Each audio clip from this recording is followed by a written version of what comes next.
ইরানের দিকে বিশাল নৌবহর পাঠাচ্ছে যুক্তরাষ্ট্র। মার্কিন প্রেসিডেন্ট ডোনাল্ড ট্রাম্পের এমন সাম্প্রতিকতম বার্তার পর মধ্যপ্রাচ্যের আকাশপথে চরম অস্থিরতা দেখা দিয়েছে। এমত অবস্থায় মনে করা হচ্ছে ইরানে যে কোনো সময় হামলা চালাবে যুক্তরাষ্ট্র।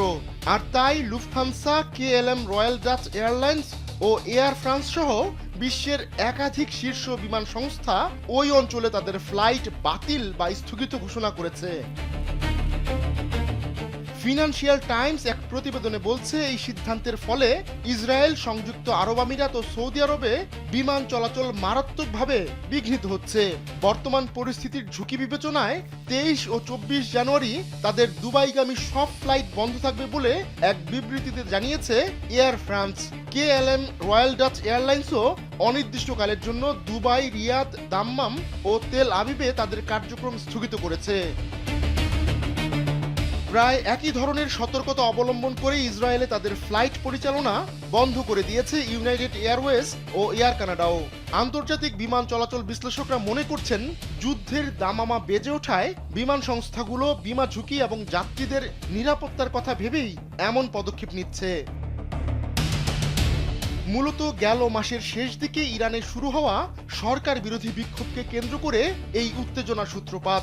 ওই বিক্ষোভ দমনে ইরানি সরকার যে পদক্ষেপ নিয়েছিল তাতে চটে গিয়েছিলেন ট্রাম্প। এমনকি বলেছিলেন বিক্ষোভকারীদের পাশে থাকবেন এবং প্রয়োজনে ইরানে হামলা চালাবেন। এরপর পরিস্থিতি কিছুটা স্থমিত হলেও সম্প্রতি আবারও আগ্রাসী ভাষায় কথা বলছেন ট্রাম্প। এরই মধ্যে উপসাগরীয় অঞ্চলে ট্রাম্পের নৌবহর পাঠানোর ঘোষণা নতুন করে যুদ্ধের শঙ্কা জাগিয়ে তুলেছে। এমত অবস্থায় এই অচলাবস্থা কেবল আকাশপথেই সীমাবদ্ধ থাকছে না, বরং তা বৈশ্বিক জ্বালানি বাজার এবং আঞ্চলিক স্থিতিশীলতার উপরও নেতিবাচক প্রভাব ফেলছে।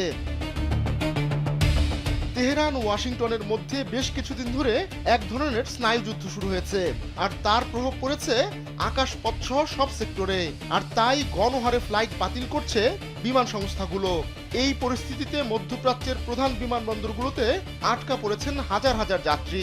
এতে বিকল্প পথে যাতায়াতের জন্য অতিরিক্ত খরচ ও সময় ব্যয় করতে হচ্ছে এই যাত্রীদের। আহমদুল্লাহ শিকদার, কালবেলা।